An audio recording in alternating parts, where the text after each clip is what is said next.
पैसार मूल्य सेबे जना पड़े जेबे कहीं निजे रोजगार करे। काहाकू एते भी समय दियनी कि समय आसिले सी आपण को समय को सस्ता भावी नेब।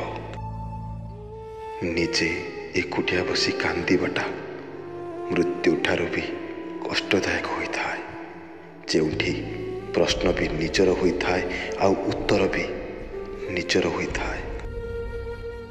मान कि न मान हेले सत कथा आपण कहार अंतर इज्जत कले लोक खुशी हुंतनी, किंतु देखाणिया चुगुलिया कथारे निज पे गर्व अनुभव करिथांती। जो माने भावुचंती गरीब घरे जन्म नहीं आउ सारा जीवन गरीब ही रही ईशक मुंडा आजर लक्ष्यपति तिनि सी भी गरीब थिले। भाग्य नुहे निज कर्म उपर विश्वास कले आज केवल तांको गाँ नुहे तांको सारा भारत चिन्हिछि। दुख आउ जंत्रणा तांको अधिक मिली थाए जी निज पे नुहे अन्य मानक पाई अधिक बंची थाए। चारि जण एकाठी हुई सेतबळे चलती जेतबळे पंचम जण से मानक कांधरे थाए।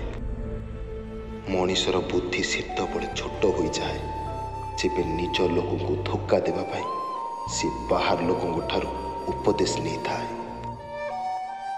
अपेक्षा लंबा हेले चलिबो, हेले जदि एक तरफा हुए ताहाले जंत्रणा बहुत दे जाए। धोखा देउथिबा लोक धोखा देबे आउ परे निज परिस्थिति बुझेबे। सफलता मिलीगला परे अनेक सांग हो जाती। सफलता मिलवा पूर्वर कहीं सांग न थांती। जी कौन सी गोटे काम स्थिर हो रही पारती नहीं सी केबे हेले कौन सी लक्ष्य हासिल करि पारती नहीं। निज रास्ता निजे बनातु, कारण आपण को आपण ठारू केही भल से जानी नांती। सही रास्तार अधिक गहली होता है। जो रास्तार चलवा सहज होता है किंतु प्रकृति से ही रास्ता लक्ष्य स्थल को होता है। जो रास्तार एकुटिया जावाक पड़ी था।